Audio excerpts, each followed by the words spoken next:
IVM.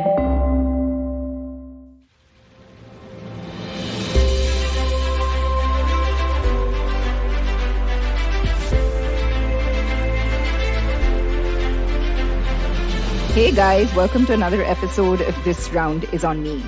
So, as anyone who follows me on Instagram or Twitter or LinkedIn would know, I've been a huge proponent of the Order Direct campaign, which very quickly, just to summarize what the idea behind that is, that it encourages F&B businesses, so restaurants, delivery kitchens, etc., to set up their own direct ordering platform and not be solely reliant on third-party aggregator apps. I won't go into all the details of my views on this here. That's for an entirely separate conversation. But what I thought was really noteworthy is that San Francisco is the first city in the US, if not globally, that just last week has enforced a law capping the commissions that aggregators can levy on restaurants. And a few days ago, it was reported that New York is reviewing a similar proposal.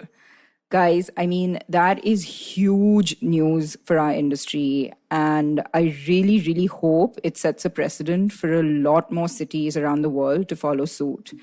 By the way, if you guys want to know more about this, you should also tune in to the podcast called Land of the Giants, which has a 4-episode mini-series on the subject called Delivery Wars, which is co-presented by Eater and Recode. And if you're in India, there's tons of helpful info on this on the NRAI website. That's the National Restaurant Association of India. So definitely check that out. That's kind of all on the industry update for now. We'll take a quick break before I introduce my guest today. He's someone who literally personifies the concept of never giving up. So you definitely want to stay tuned for this one.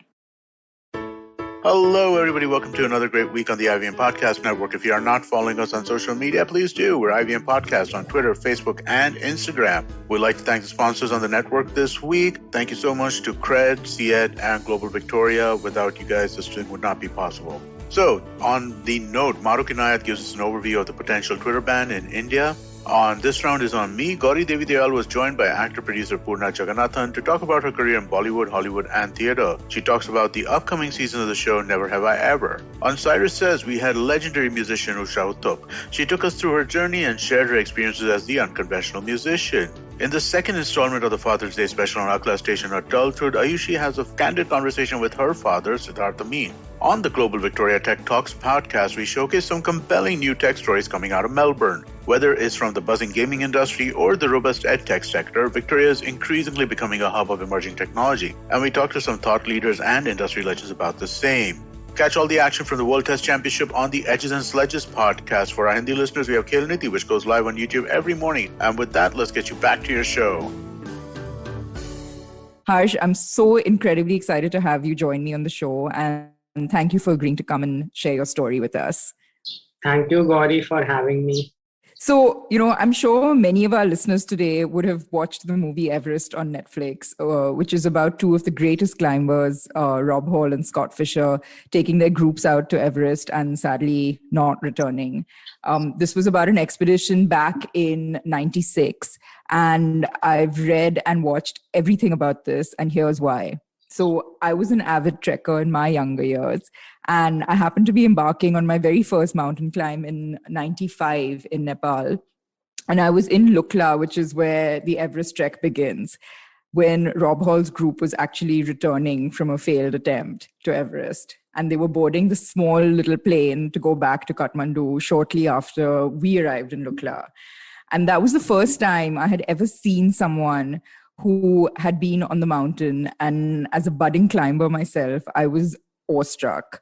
And the following year, when I heard the sad stories of their death, I felt a different kind of sadness, having seen some of them the previous year. But since then, I've just been drawn to that place and, it's going on. So during one of my mindless scrolling moments on Instagram, when I came across, one of your posts about your attempt to climb Everest, I was hooked and I've been stalking you ever since. So sorry about that, but that's the reason for my obsession. So, I have so much I want to ask you, and so let's get right to it. You're an engineering student from Mumbai University who ended up climbing mountains. So, how did that happen? Uh, I already graduated as an engineer 4 years ago in 2017, and during my second year of engineering, I saw someone's Facebook post of a trek from Himachal. So I was just fascinated by those pictures. I had never traveled before that in my life. I never played outdoors, nothing at all, and I just felt like I want to go for it. So I got some details, and she suggested me that she went with an organization called Youth Hostel, which organizes treks all over the Himalayas in a very budget friendly manner for backpackers. So I went to their website, and since I worked since I was 15, I was independent. So I found it all very affordable, like 5,000 for a 10-day trip. So I signed up 2, 3 of Wow. them. And I was also a lot into backpacking already. Since I didn't travel all my life, that was the time when I had my thirst for travel. And trek was just a way of exploration for me. I later realized, once I went for those trekking expeditions, I realized that real beauty begins where roads end. And I started for travel, but later I got into outdoor adventure. First, I was doing it just for the views, but it was so good. It was such a great life changing experience, learning experience, that I just wanted to go again and again. So since then, after every semester, I would go to the Himalayas for 3, 4 months. After returning from the trek, someone also suggested me to pick up a mountaineering course, which I knew nothing about, but I just looked it up online, and I signed up for one. But by 2019, I ended up doing 9 courses in outdoors and mountaineering, as I had a lot of time while I was a student.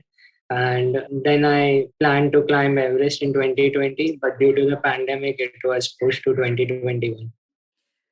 I completely understand where you're coming from. I think that being in the outdoors and climbing is so addictive. If you enjoy it, you really love it and you can't get enough of that and the views and everything. And I felt the same way. I mean, so after that 95 trip to Nepal, I ended up going back again in 97 when I did Langtang.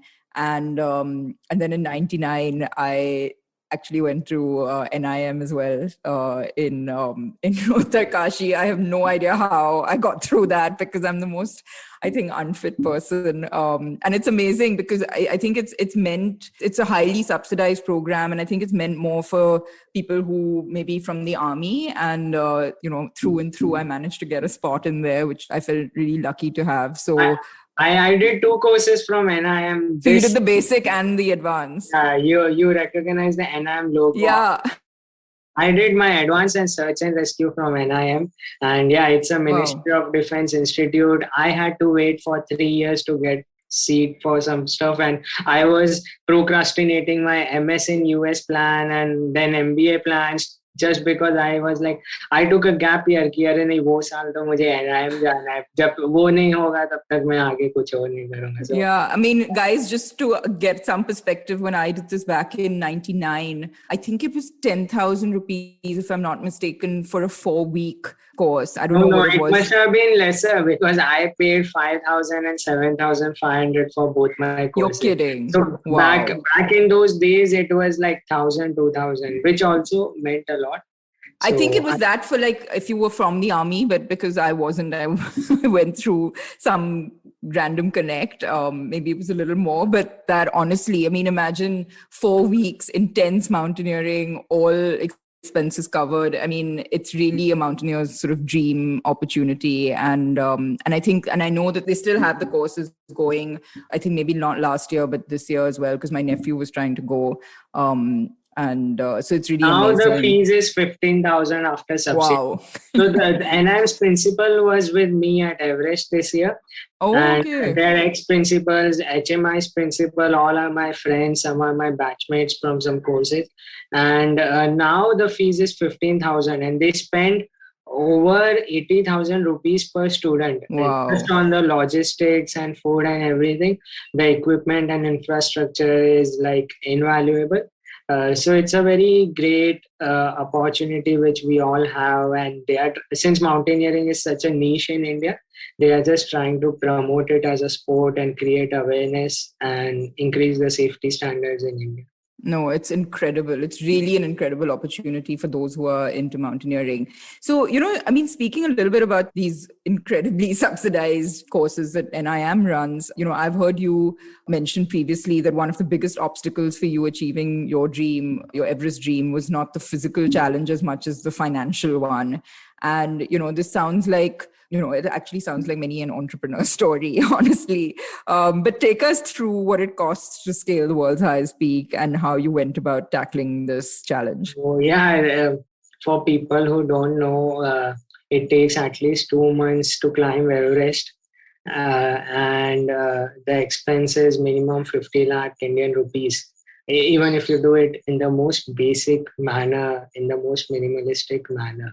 If you go with the fancy, comfortable operators or more safety standards, it can go up to a few crores.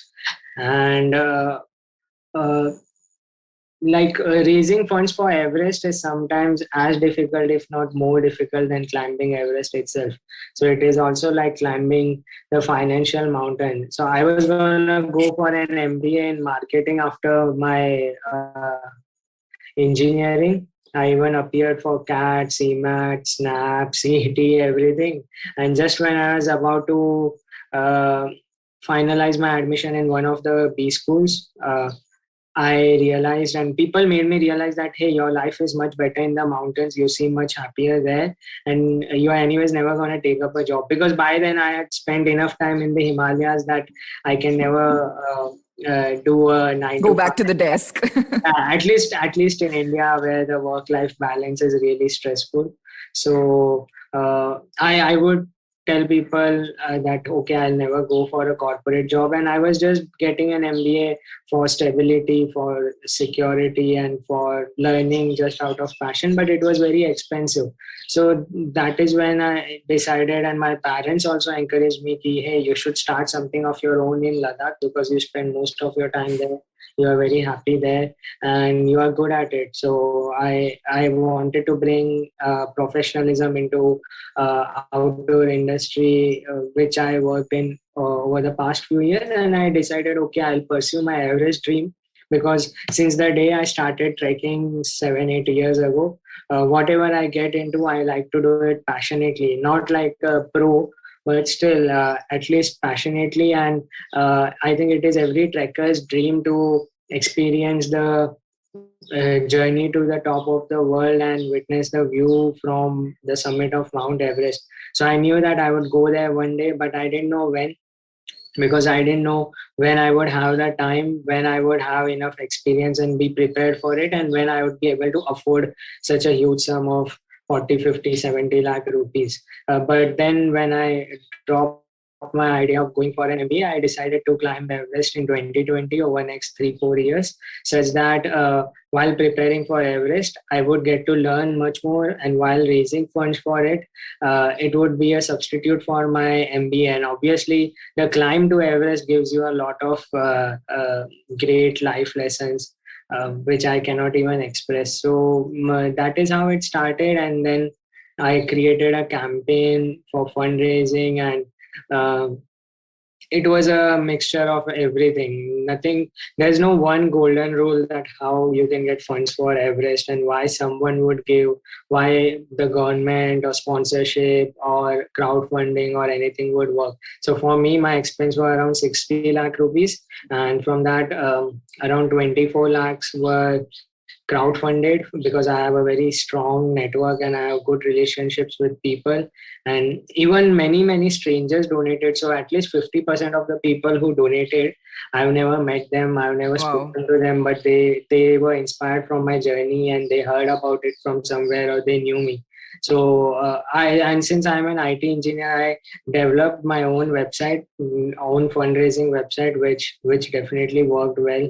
And then I had some sponsorships, and I also had to put in some savings and take a loan from my family and stuff like that. But all that is secondary. First thing is, are you ready to put in the work? Are you ready for Everest? Are you ready for the sacrifices? for the Sangharsh to Everest, which is a fun part. So, Harsh, I know, first of all, a lot of what you're saying sounds like things that I say when someone asks about setting up your own business. You know, it's like be prepared for the hard work and the sacrifices and, to be prepared to give it your all because, and it sounds like, that's something that you have to do whether you're climbing a mountain or you're, setting up a business. But just going back to that sort of funding aspect, so how long did it take you from the time go for it to the time you reached your target So funding I amount? I did set a long goal already in 2016, 17 that I would climb Oh, in you were 2020. starting from then? Yeah, I started sort of before that. The moment I started trekking, I knew I would climb Everest. So I didn't start working on my fundraising until 2019 or so, mid 2019 or late 2019. Uh, but I knew that I want to climb in 2020, and one reason why I want to climb so late, although I could have attempted earlier, is because I don't want that financial stress over my head. And you are absolutely right that this fundraising, although the amount is very small compared to many entrepreneurs, but it is just like any other fundraising, how you are fundraising for a startup or anything. Or fundraising is also very much like dating when you are chasing a girl who is not interested in you, who doesn't want to talk to you, and you need her. And I don't remember the exact lines, but it is very very relatable that uh, fundraising. Even in fundraising, there is nothing practical why you would get money from anyone. It is a very emotional thing because many a time people would tell me that, hey, no, Gauri is such a miser and Gauri is cruel. Gauri is never going to give you a single rupee, and people would say XYZ things. And I have seen that Gauri, who doesn't spend 10 rupees for her rickshaw ride, she has donated 1 lakh rupees. So many such people Wow. came forward, and I never asked anyone. I just kept doing my work consistently, and I would tell people that, hey, feel free to check out my website. But my website was self-explanatory, which did the job, and I didn't want people to have any sympathy for me. I only wanted them to be inspired. It was obviously always a little stressful for me, but this is the part of the journey. I took it up as an MBA. So you have to be ready for all those hurdles. And I was very clear that, hey, I'm going to go there for myself, for my passion. I'm anyways going there, and I might mortgage my parents' house to go there. I would take a loan. I would use my parents' retirement savings and stuff like that. And then people saw that, oh, I would love to be a part of journey with whatever I can, and I never expected anything from anyone. So crowdfunding helped me that way. And then slowly, as my network grew and as I became more efficient, I also got some sponsors on board. I got some collaborations, some partnerships, and You made it happen. No, I mean, it's so funny. It's clearly, your determination is very apparent, and that whole attitude of never giving up. I mean, we'll talk about that more a little further, but it's amazing. And speaking of mortgaging your parents' home, I mean, what did your I did friends say and that in my no? crowdfunding video. I did say in my first video. If you go to my website now, the oldest video, the main video for my fundraising had that line that So I what don't want to mortgage my parents' house, but I'm definitely going up there. That's really funny. But what did your friends and family have to say when you told them you wanted to climb Everest? I mean, setting up a business in Ladakh or going sort of climbing locally is one thing, and Everest is a different thing. Were they supportive or did they express any reservations? No, my parents were always very understanding and cool that way since I was independent, since I was young. And they just told me one thing. They were very supportive about setting up a business in Ladakh and all. They even offered financial help that whatever they can do. But yeah, one of their main lines were that, hey, just do whatever you want. Just don't ask us for money. So I was like, fair enough. They are not stopping me. They are encouraging me. They are ready to support me, just not financially. So it's okay. I can manage that. And yeah, But I just even think from like the perspective of like the risks of going up Everest, not from a no, sort I of never physical asked perspective. them. Maybe they were scared, but I don't let them get stressed. Or even if they are stressed, I don't let them communicate that to me because nothing should affect me. Yeah. But no, I don't think so because they saw me. They know that I'm very very responsible and disciplined that way, and I love my life a lot. I love myself a lot. So, and I not that I am courageous or very brave or anything. So they knew that I would prepare, I would over prepare and then go with the flow. Yeah. So they were not so worried as such. And in 2020, during lockdown, I would watch a documentary on Everest or any other mountains every evening while eating dinner on Netflix or YouTube. And they would sit around me and then they would understand just for general information. So they would understand the risk, they would understand the logistics there. Like after a few months, they started asking me, okay, तो तू camp 2 से oxygen पहनेगा, Yeah. stuff like that. So That's amazing. So you it, kind of like involved them in the process in a way to sort of where they had the same comfort and knowledge to, yeah, allay any kind of I doubts sort and of trained them over the years. People did that my parents don't give me and anything. So I said, you have to train them. You have to prove yourself. You have to gain your trust and you have to slowly get them used to it. So I also did the same. And even when I was at Everest, they were pretty calm that way. I did not communicate much because you have to be very independent. You have to keep that distance. You have to stay very calm because it is completely mind over matter. of course.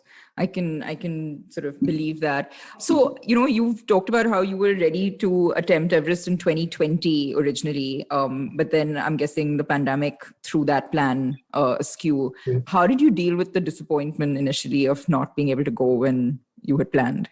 So on March 15th, Nepal declared that hey. So yeah, I recollect that on March 13th or 14th, people were asking me, "Hey, what about your Everest? China has cancelled. The world is closing now." I am like, see, there are just 4 cases in India and one in Nepal. So I am going there. I'm gonna have fun. And then slowly the cases increased. And on 15th March, I guess, on the morning of 15th March at 5 a.m., I wake up and I see, okay, there are 50 notifications. I'm like, as usual, they are worried for the China's notification that their side of Everest is closed and they are bothering me. I woke up for my training, but then I saw one of my Everest climber friends message as well. And then I saw that BBC also wrote an article that even Nepal is closing Everest. And then it took us 2 3 days to confirm that because Nepal is always confused themselves and nothing is clear from their end of communication. So then I decided, okay, I'll still continue training, and I was like, Ironman just came to India in the autumn of 2019, and their second edition was in October 2020. I always wanted to do an Ironman race, but I always thought that hey, I cannot afford a fancy bike and flying with it to Europe or United States for a race. So since it came to India, the early bird registrations were starting on 22nd March. I would sign up for it. And before that, my plan was to do Everest in April, May. Then next few months, celebrate and train lightly, lend a friend's bike and finish the Ironman race just for fun, just survive it and get that tag. But now when I saw that, okay, Everest is getting cancelled, so next 6 months I'll train as a triathlete. Both are endurance sports, but I would like to do sport specific training, more swimming and more cycling instead of hiking, and running is anyways a part of my life. So I thought I'll prepare for that and try to get a good timing in Ironman race, which is happening in October, and then again train 6 months leading up to Everest for 2021. So on 22nd, already the 7 day lockdown had started on 21st March. On 22nd, I signed up in the first slot for a liver Ironman race, and I thought, okay, I'll run run and train for it now. But then lockdown got extended and kept on getting extended. I didn't have a bike, I didn't have a pool. The swimming pools were closed, and then in April I tried to procure a treadmill, but I was just thinking that, oh, I'm already in debt, I'm fundraising, and what if the world is in a crisis, and I have to sell my treadmill for food? So I didn't buy one for a month, and then people told me, don't worry, just go for it, and because it's your profession, you should just invest in it. So I bought a treadmill, but I only got it after 2 months because the logistics company which was bringing it got shut down during the pandemic. And yeah, for 2 months I didn't do anything. Obviously it was a little difficult, mentally, emotionally, that oh, Everest bhi nahi, Ironman bhi nahi, not even training, I'm not getting my endorphins. The first week was very enthusiastic that I climbed the elevation gain of Everest inside my house over stairs. Even Bombay Times did a story about it, and then I would do 1,000, 2,000 skips every morning. But slowly I lost motivation, I got lazy. And then in the mid of June, I started running outdoors once again. I also got my treadmill around the same time. I was very responsible and cautious, so I would never go outside since I also stay with my parents. Although we stay in a relatively spacious environment where we have a lot of outdoor space, but still I wouldn't go outside. But mid June onwards, I started going outside. Then, since WHO had recommended people to go buy cycles, go cycling, cycles had become gold, and you couldn't even get a resale one. So I couldn't get an indoor trainer. I had to wait for that for a few months, pay a premium on that, and I finally got that in July. And one of my friends from my town itself has a pool at his place. So he was telling me, hey, you can use my pool. And I ignored that for a month because his family is full of doctors and I don't want to risk their health. But they were so generous. They said that, no, your training is more important. You use the pool, no worries. So that is how I started continuing training for Ironman from July. And then in September, the race was called off. Oh my God. From October, I have to again switch for my Everest training plan.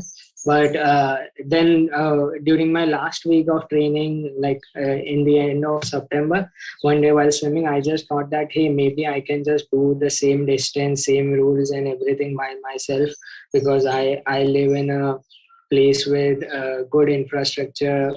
Like I have a good highway, I have some lakes, I have the beaches. So I just made a tentative plan on some Google Maps and everything. I shortlisted some routes where I can swim, then bike, then run in the same time, same distance. And I'm as soon as my coach woke up in California, I messaged him that, hey, I think I want to do an Ironman by myself. Can I do it? Because after this, I'll get busier with Everest, and then I don't know when I would get the time for it. And it's been in my bucket list since many years. So he said that, see, you started swimming hardly 2 months ago. Although I know swimming, I know to swim since 20 years, but I'm not a very good or efficient swimmer. He was like, it's okay if you want to try, but just treat it like another big long training day. No harm, but you cannot do it this weekend. Give me at least 10 days so that I can taper you and I can at least get 2-3 long swims before your event. So I was like, okay. And then on World Mental Health Awareness Day on 10th October, I organized and did it, and it was fun. So you actually managed to do the Ironman. Wow, that's amazing. And then I got back to my Everest training plan. So this was the story of my 2020 cancellation and lockdown. And in the meantime, I also got so efficient. Like in 2019, until mid 2020, I would have to write 500 emails to get like 40 responses or 30 responses and 5 people interested for sponsorships.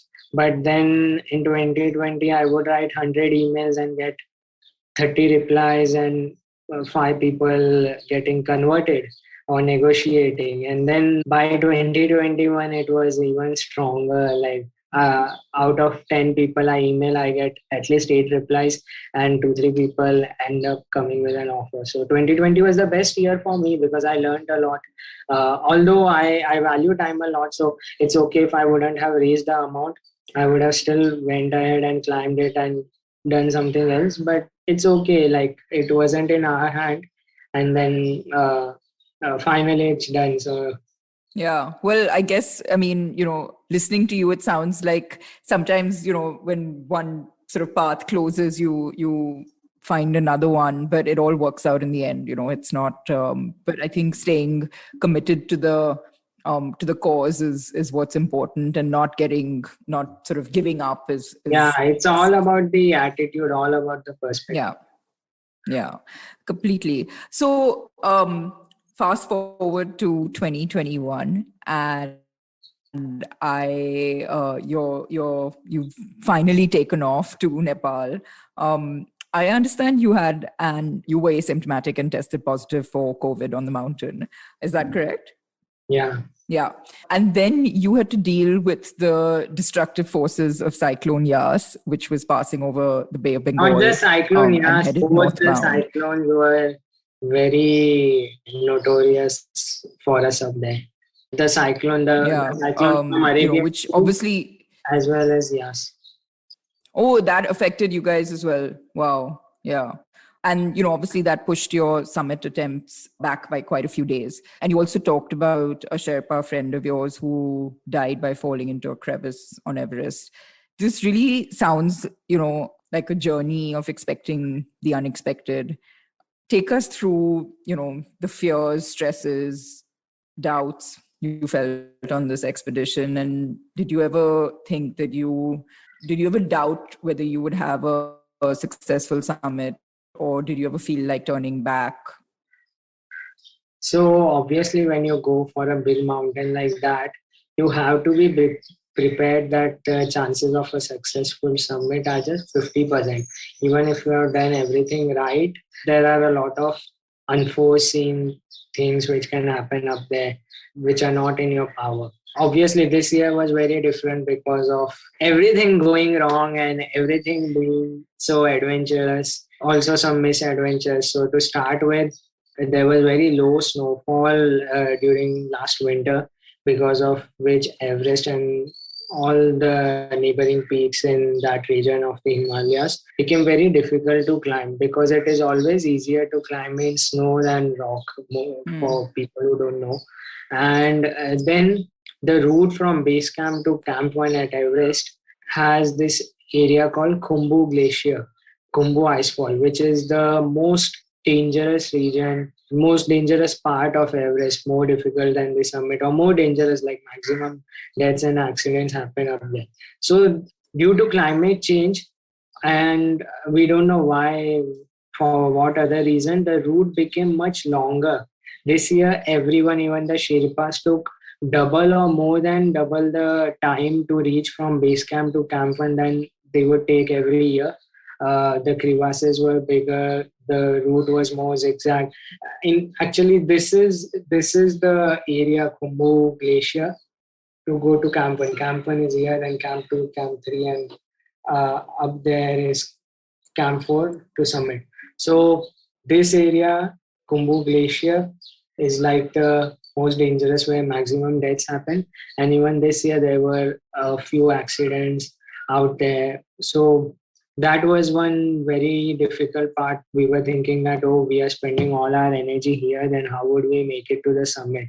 And then, due to climate change, we were expecting the weather window to be earlier. Usually, so you can climb Everest only once a year when the jet stream, when the winds above 8,000 meters go above a certain speed, like below 35 kilometers per hour, and the weather is clear, which usually happens when the winter is ending and just before the monsoon clouds come in. So that happens between 15th and 25th of May. But this year we were expecting the route to summit to be opened and ropes to be fixed as early as 5th May. So that's why we decided that we would do just one rotation, one acclimatization rotation, longer one to Camp 1, Camp 2, Camp 3, since the route is also more dangerous this year and we would have lesser time. And we had climbed another peak named Lobuche East before climbing Everest. So we did one rotation over there. And after doing that rotation, we all were resting. We had already spent a month in the mountain trekking there, and we were just waiting for the weather window. And that's when one of my friends, who was also my tent mate, he tested positive for COVID. So he's from South Bombay, and he and I were the people who would take the maximum precautions. And you don't really have testing facilities out there, but we had a surgeon in our group, and his wife, who is also a doctor, she flew in on around 1st of May with some rapid antigen kits, and she had come just for our moral support as her husband was climbing Everest with us. So she brought some kits, and we were randomly testing everyone. And this friend of mine was coughing continuously since 10 days. And cough is very, very common out there. There's a infamous thing called Kumbu cough, which more than 50% of the people suffer from because you are camping on a glacier and the air is cold. And there is no way you can differentiate a Kumbu cough and a COVID cough. There are no testing facilities either. Oxygen is already lacking out there. So it was a very hostile situation, and he had to be evacuated. And before that, I had spent 2 nights with him. So, but I tested negative that day. And 2, 3 days later, finally on 8th of May, we would get weather reports every day, twice a day. So we saw that 11, 12, 13, 14 are clear. And the Sherpas have almost fixed the rope, fixed the route. So we can start on 9th May to reach the summit on 13th May, because the winds are low till 14th afternoon, after which the cyclone is coming near Mumbai, which is going to bring a lot of snowstorm and high winds. So on 8th, after lunch, we just decided to test everyone randomly. Like I was the leader of my team, and I was always proactive about testing and everything. So we tested all of us. And then I was packing, I was looking at the mountains and everything. We were preparing for that night. When half an hour later, I was just crossing my test kit, and I saw there's a line out there. And then I looked at my doctor and other teammates, and I was like, hey, what is this? And they already knew. So everyone was staring at me, and they were so sad. No one could break it to me. Then they just said, sorry, Harsh. And I was like, hey, can we test again? So we used another test kit, and actually I it also came out positive, and I shouldn't have tested because any rapid antigen or RT-PCR can be a false negative, but it can never be false positive. So a positive is positive. I did have COVID. And then I was like, okay, I can obviously not go up because the things up there are exactly. I mean, your lungs are what you need, right? Up there. So it's precisely what you don't want for COVID. So the doctors were optimistic out there that, hey, Harsh, maybe you should just wait for the next weather window. God wants you to go in the next window. Anyways, this window is small. So I was like, yeah. And I called my doctors in India. So in the next 1 week, in fact, I started in the next one day itself, but in the next 1 week, I spoke to over 7 doctors. I consulted 7 doctors, 3 at base camp, like 2 were in my team and 1 in the emergency clinic, and also 4 in India. So I called a few doctors. They said the same thing, that Harsh, you cannot go up because up there's lack of oxygen. Your body is under stress. You have no communications, you have no infrastructure, you have no medical backup, and even choppers cannot fly above a certain altitude. So things can go bad very fast and you can die up there. So I was like, okay, but and some people told me to go down, get an evacuation chopper immediately to Kathmandu. Some people were like, no, it's okay. If you have no symptoms, you can just wait and watch. And there were some people who were very straightforward that, hey, Harsh, it's already decided. Don't be stupid. No matter what you have invested, how hard you have worked, don't kill yourself up there. Just go down. Even some other friends tried to do the sweet talk, doctor friends, and they said, Everest is going to be there, which is true. So I did. What did your parents say? So I informed them in the end after taking all the decisions, after doing all. So they were like, uh, don't worry, do whatever you feel is right, Right. and just don't worry, everything will be fine. I did not discuss it much with them. I was talking to few other positive friends, and also my friend who was COVID positive and evacuated to Yeah. Kathmandu. He had to be hospitalized. So my Oh, doctor friends told me I was already anyways taking vitamin supplements, and I increased the dosage as per COVID. I did not. Some doctors suggested me, but I did not try starting any medication. They said start the medication of FabiFlu or anything so that you at least avoid hospitalization. I'm like, no, no, no, wait. I'm not going there because of the side effects of medication. I would have some weakness which could affect my class. right. I was like, no, I'm not gonna do that. But I'm already playing safe by not going up there, by deciding not to go voluntarily. But I cannot just give up and go to Kathmandu right away. And I said, see, Kathmandu is also having a lack Cases. of infrastructure. All It right. had too many cases. Kathmandu Yeah. was really bad. I was like, hey, Everest is still, at least the base camp is still safer, and we have oxygen cylinders. We have a doctor in Right. my team, and if something goes wrong, I can get a chopper immediately. Although on cloudy days the choppers cannot fly, but otherwise it's just a half an hour thing for me to reach Kathmandu. Mm. So I took the decision, and then all doctors told me that okay, the symptoms will come minimum 4 days or 7 days. So I waited, and then I got one symptom. I had diarrhea, and then we would think like, oh, is this because of the new mutant? Because my friend who was evacuated also got it. People in India are getting it. Then we were like, okay, maybe it's due to the zinc or too much vitamin D, or maybe because I took one antibiotic on the first day by mistake, or maybe due to the food or hygiene out there, or maybe because of the whey protein. So we were diagnosing, and it was stressful because every day this thought would come to my mind that, oh my God, I'm gonna lose another 1 year. Okay, money is Mm. there, but I won't try to think about it. And I thought that secondary. First is the safety and everything. And for me, time is more important because I've already dedicated past 3 years out of full time to this project. And I didn't want to go unsuccessful and then go through the same journey again, which would be even more difficult.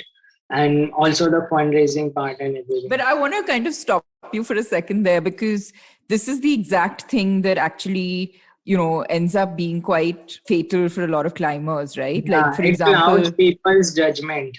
exactly, because also, I mean, you were still at base camp and going through all this, but there are a lot of people, and especially, and this is again going back to the 96 incident, where they were like so close to the top, but you have this strict turnaround time, and then You if you have don't, to be very disciplined that you yeah. will never think twice before turning around.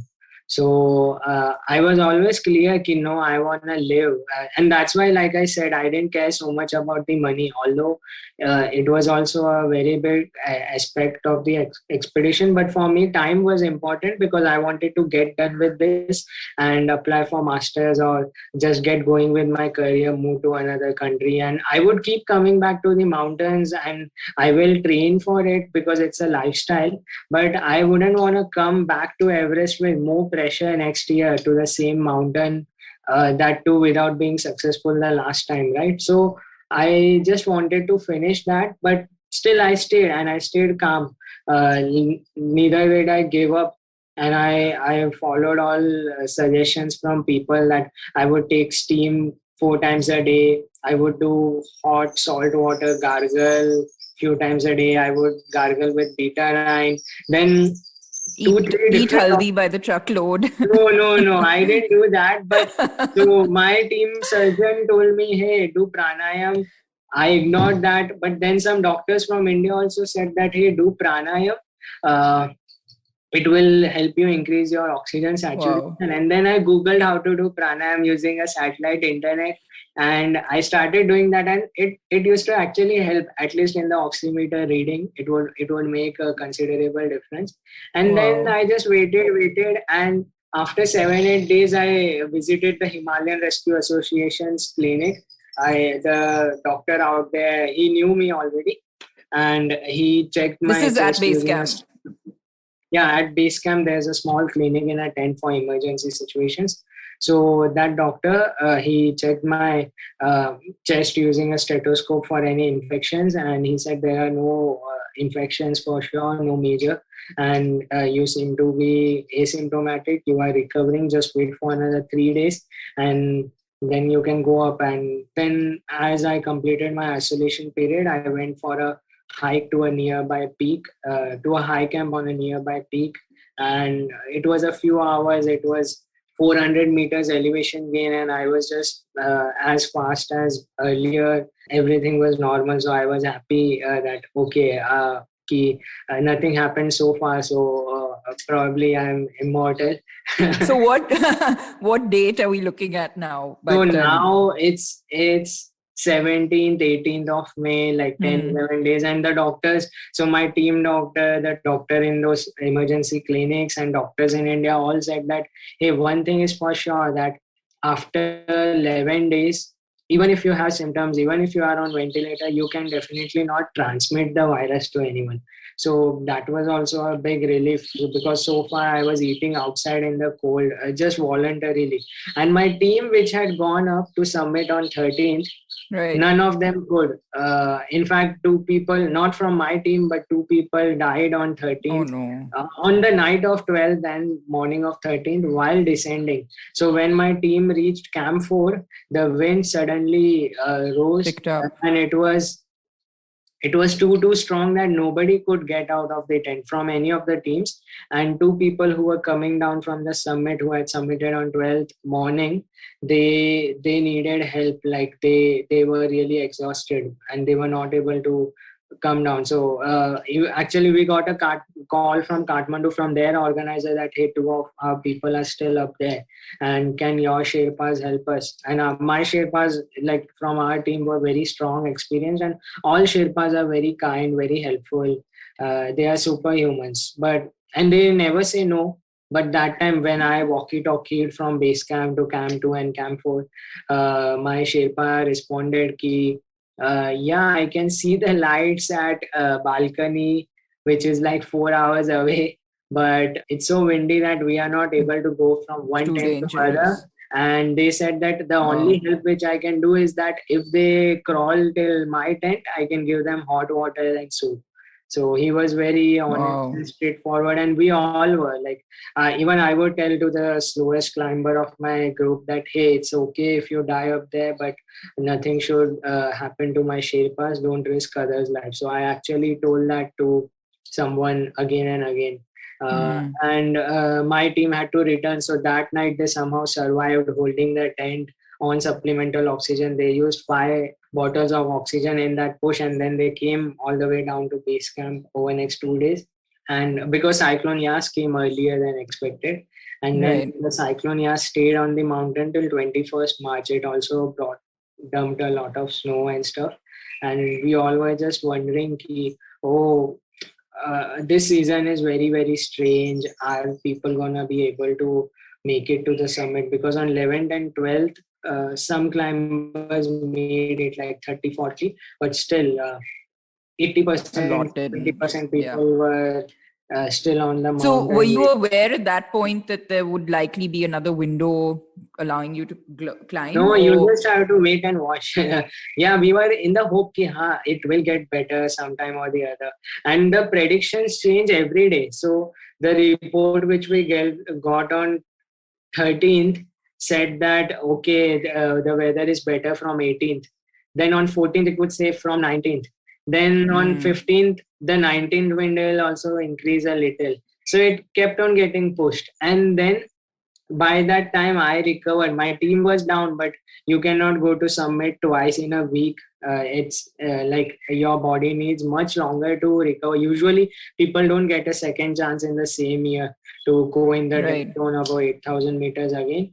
So But everyone had gone up other than you, and you were still waiting to yeah, take, your recover and take a decision. take an opportunity to go. So who was going to kind of accompany you up then? uh, uh, My Sherpa, like there Okay, so was he there's hadn't always an attempted with the rest of the group yet. yeah, there is an individual Sherpa with everyone. But the thing is Right. that we also lost five staff members, three Sherpas and Oh two no. kitchen staff to COVID. So we were short on Oh, to Sherpas, but COVID. Okay. Sherpas are very strong. So Yeah. they would come back and then take me again or something. But that was secondary. So there was also one more concern that it had been 20-25 days since I came down from Camp 3. So my body was going to lose acclimatization. And I did just one rotation instead of two by most others. But then that was the least of my concern. Ki Yeah. already there is so much else happening that I shouldn't think of acclimatization, like, because there was nothing that I could do about it. And on 19th, while I was eating dinner, we got the latest weather update, and I got a call from my organizer from Kathmandu that hey, there are a lot of people going for Lhotse. On 23rd, there is a very narrow window with 40 kilometers per hour speed, which is not safe enough, good enough for Everest. But Lhotse can be attempted now, and you can come back, and after cyclone Yas, when 26-27 window arrives, you can go again from Camp 2 for Everest with the rest of the team. So I was attempting two 8,000-meter peaks, the first and fourth highest mountain on earth, Everest and Lhotse. And I wanted to be the first Indian to climb both in one go, like do a traverse from Everest to Lhotse. Uh, so I was like, okay. And usually you take 4 days to reach from base camp to summit, but then the window was on 23rd. And on 19th night we had to start, and we had to do it in 3 days. But I was always the strong and fast one, so I was like, okay, I'll go for it. And that's why they also suggested it. So Hmm. at 11 p.m. on 19th we ate our breakfast, and then at 12 a.m. we started. Next day around 11 a.m., after 11 hours we were at Camp 2. Then the next day we went to Camp 3, and this was 21st. We were at Camp 3. Then on 22nd, while leaving from Camp 3 to Camp 4, I said that, hey, see, a lot of people are going to Everest, taking that risk. So let's go to Everest because that's our priority. What if there's not a good enough window later because the monsoon is approaching? So let's go to Everest first, Hoa to Hoa. And we decided, we went ahead for Everest. We deposited our, so Lhotse Camp 4 is just on the way between Camp 3 and Camp 4 of Everest. And just at Lhotse Camp 4, we deposited our oxygen cylinders and some extra gear for Lhotse, and we went to Everest Camp 4. Even those all days were windy, but prediction था कि 23rd को morning clear रहेगा, so 22nd night we will climb. And then we reached Camp 4. Our tents were torn. We had no tent or anything. Then my Sherpa asked me, hey, don't worry, just sit. I sat for an hour. It was so windy. And then he came with a tent. He rented it from some other company whose clients were going to come Wow. today. And he pitched that in that 70-80 kilometers per hour speed. We were all on oxygen, and then we rested in that. This was around 3 p.m., 4 p.m., 3 p.m. or so. We rested for a few hours, and we were thinking, okay, what time do we leave for summit? Usually people leave between 6 and 8 p.m. But I'm slightly faster, so I don't want to wait in the cold. But they said that let some big teams go before us so that the path is clear, and in case of emergency there are more people on the trail. So we were Hmm. just waiting, counting headlamps from the tent, and it was very windy. But my tent Sherpa would tell me that, Are no, it's because we are in the tent, the walls are shaking and you are feeling it's very windy. Then we finally left at 9:40. We were counting headlamps. We thought those are just 20, but by the time we reached the queue, like joined the trail, actually there were at least 50 climbers ahead of us, and it was so windy that a strong blow would make me and my Sherpa fall. Like we both were clipped into each other. Wow. Then we would get up and keep going, keep going. So I would ask my Sherpa, ki, hey, are we doing the right thing? Is it safe to go up there? He's like, so many people are going, let's go. Don't worry. And yeah, we were fine that way. Just I was very sleep deprived because since 3 days I'm continuously climbing. Hmm. So most of the time we are leaving, walking entire night, or we are waking up at 3-4 and starting the climb. So uh, that was a thing. I was very uncomfortable, but like I was healthy, fit and fine. So we continued, and at morning 6:40 a.m. I reached the summit. Wow. That's quite an eventful May month for you. And, it just sounds like there was obstacle. And I think obviously your positive attitude, really is what got you through this, and your determination to do it. I mean, it's incredible. And just listening to it, I'm kind of envisioning, all of it. I mean, you talk about sort of being a team leader for your group. And I read on one of your posts where you mentioned about doing that acclimatization climb that you referred to earlier to Lobuche, in preparation. And you found it to be a tough one. And you said you lost interest halfway, but you continued for the sake of your team and sponsors. I'm a very lazy guy. So and I So you work. want to do the bare minimum that you have to do. And No. The thing is that wherever I have to be you out. don't sound lazy, by the way. No. So yeah, everyone says, "Ki, Arey, you climbed Everest and you are lazy." So I'm lazy. So I try to sweat more here in Mumbai so that I bleed It's less up easier. there. Yeah. I want to enjoy up there, and wherever I'm not able to enjoy that experience, I feel like, oh no, I'm not doing it the right way. Although yeah, you are always outside your comfort zone. You have to push a little, but then yeah, sometimes it was very very long, like walking for 15 hours, dehydrated, oxygen deprived. It is very uncomfortable at times, and I want to be so fit that even that shouldn't make much of a difference. But then wind is not in my hand. Some factors like rockfall and all are not in my hand. So Lobuche was difficult because there was no snow up there, and we were stuck in some sections for some time because some of my teammates were relatively slow or they were tired, and then even we all wasted a lot of energy waiting and stuff like that. But yeah, this is all a learning experience. So even at Everest, the entire night, the wind was so strong, and it would also bring hail along with it. It would bring snow from the surface of the mountain, and it would feel like you are being stung by bees constantly on your face. This part is covered by oxygen mask, this by ski goggles, but this and this. Yeah. So in fact, I even have a burn here from the wind. Other people have way worse. Like I still don't look like I returned from Everest, and it's been 4 weeks now. But Yeah. many others are still suffering. So it was very very.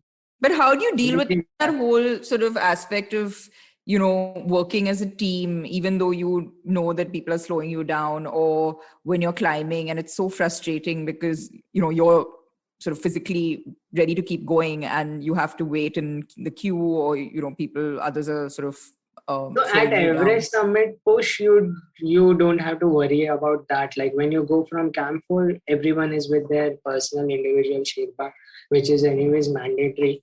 So that time it doesn't matter. It matters on the lower acclimatization rotations and reaching lower camps.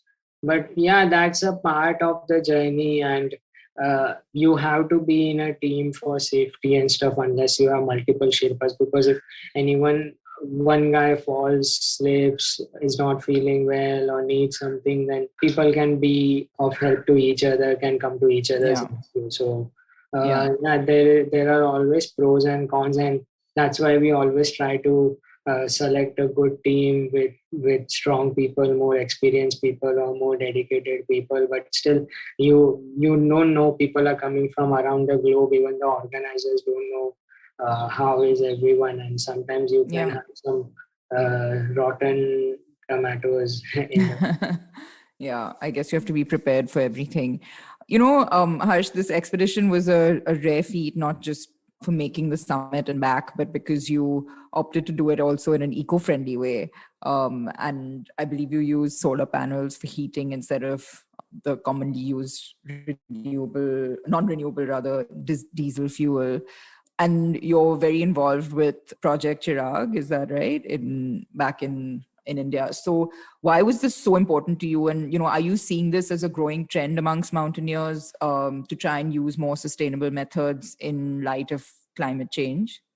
Yeah, so because mountaineers get the first hand experience of the adverse effects of climate change when we visit the mountains, like even places like Ladakh.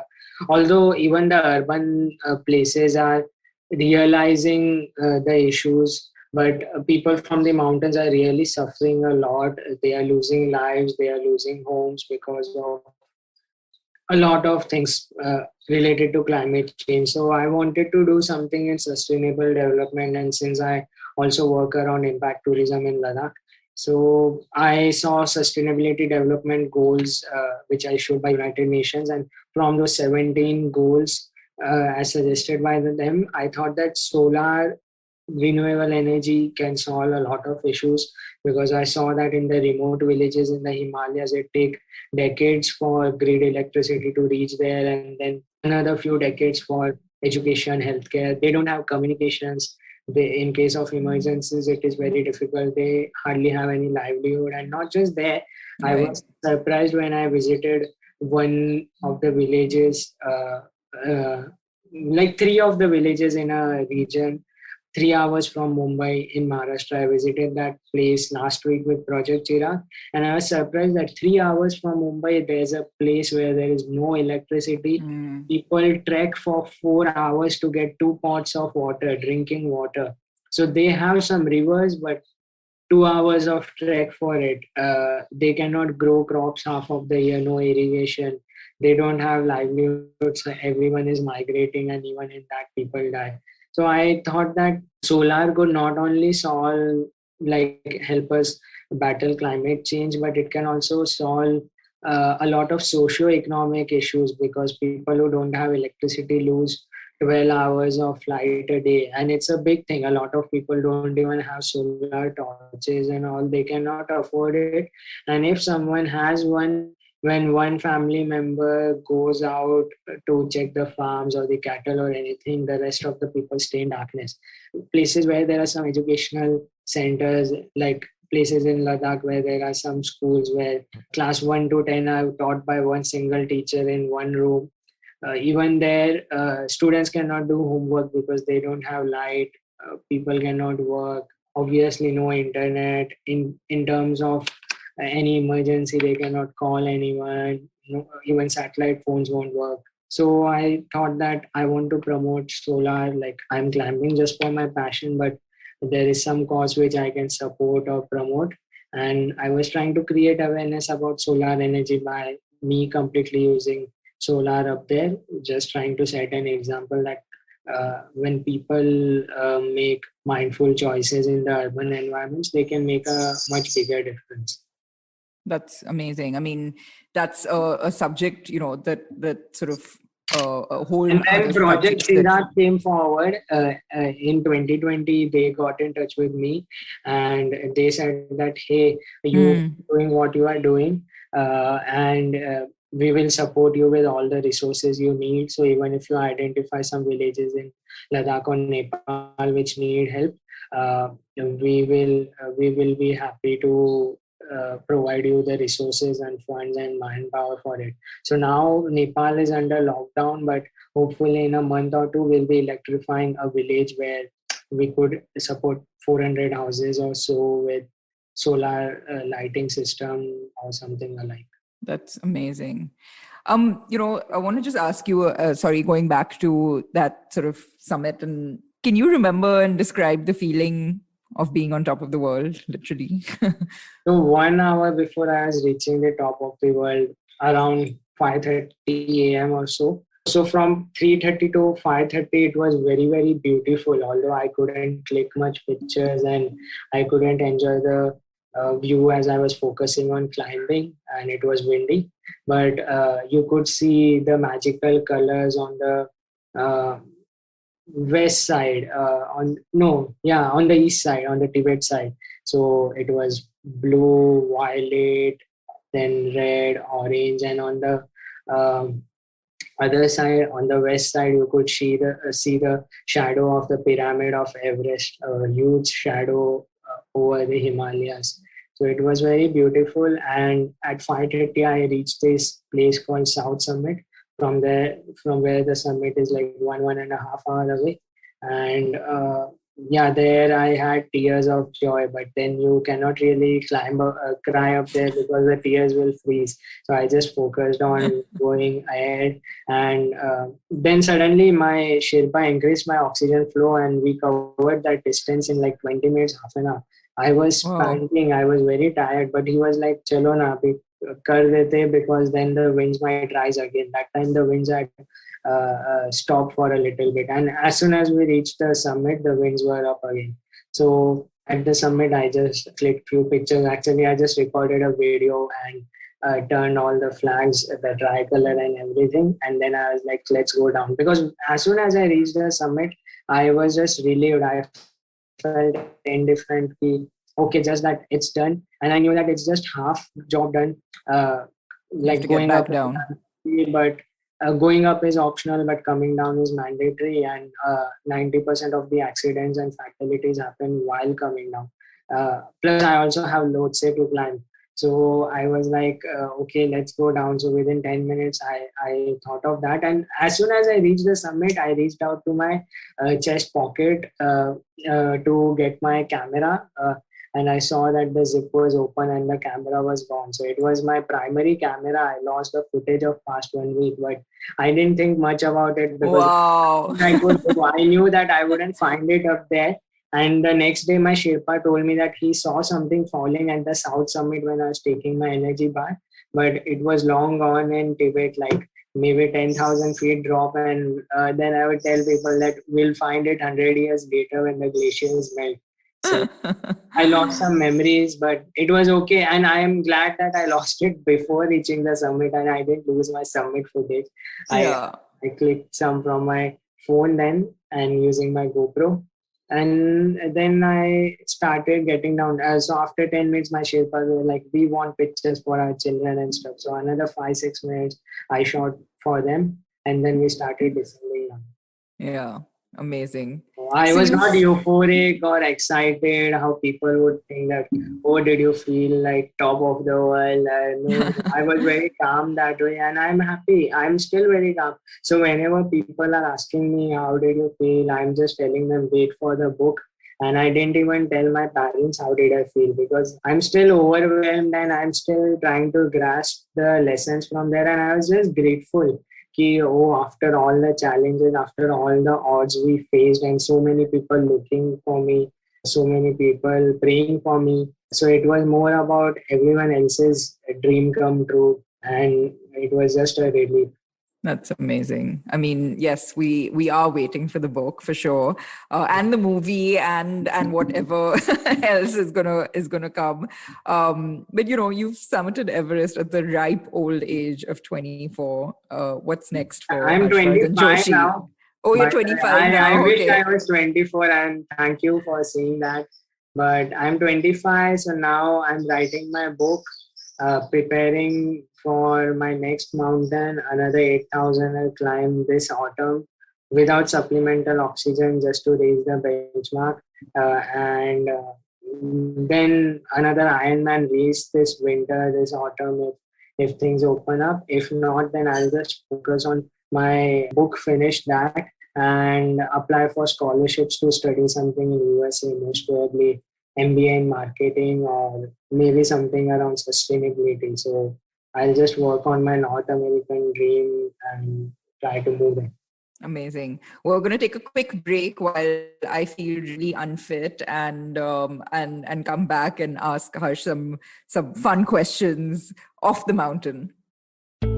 Feeling overwhelmed, anxious, struggling with too many obstacles, don't know where your life is headed? Well, if you are dealing with one or all of these, tune into the Positively Unlimited podcast because in each episode, I share a life lesson, a life hack, a pro tip that can help you get your life back on track. All episodes are available on the IBM website, IBM Podcast app, or wherever it is that you get your podcast from. Hey Harsh, so welcome back. And this is our rapid fire round where just say the first thing that comes to your mind. So as a restaurateur, I always ask this first. What's your favorite comfort food? Fruits. Fruits. Wow. Okay, that's definitely a first on this show. What's your favorite climbing gadget? Pea bottle. Pea. Okay. I wasn't expecting that. A role model or mentor or inspiration in your life?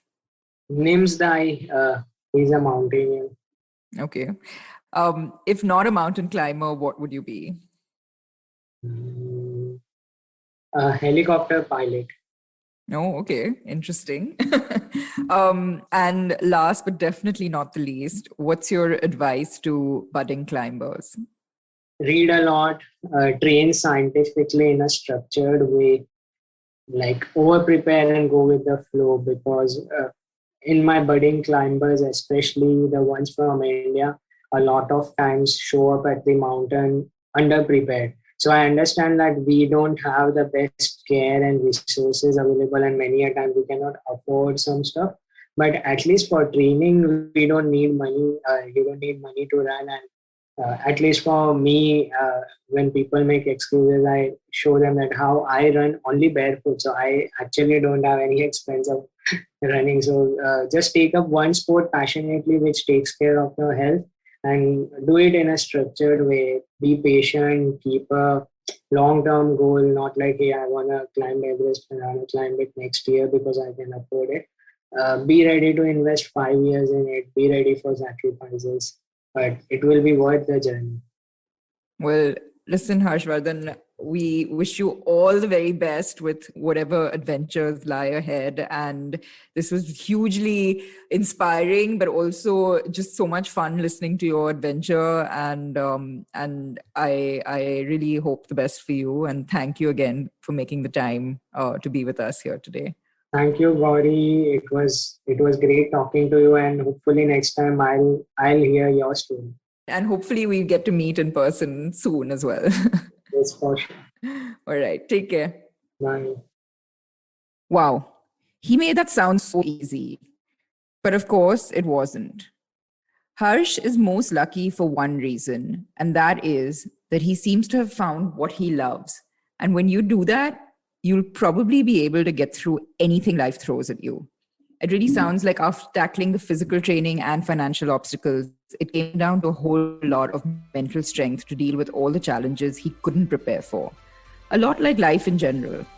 Find something you love to do that makes you jump out of bed every morning. Do everything in your control to keep yourself mentally and physically fit. And hopefully that, along with the right dose of attitude, will get you through most things. I hope you feel inspired to give it your all, whatever it is you're working on. I hope you enjoyed tuning in today. Do catch the earlier episodes when you get a chance. And more importantly, I would love to hear from you with your thoughts on the show. You can find me on Instagram at Gauri Devidayal or on Twitter at Gauri Details or LinkedIn. Either way, sit back and relax because this round is on me.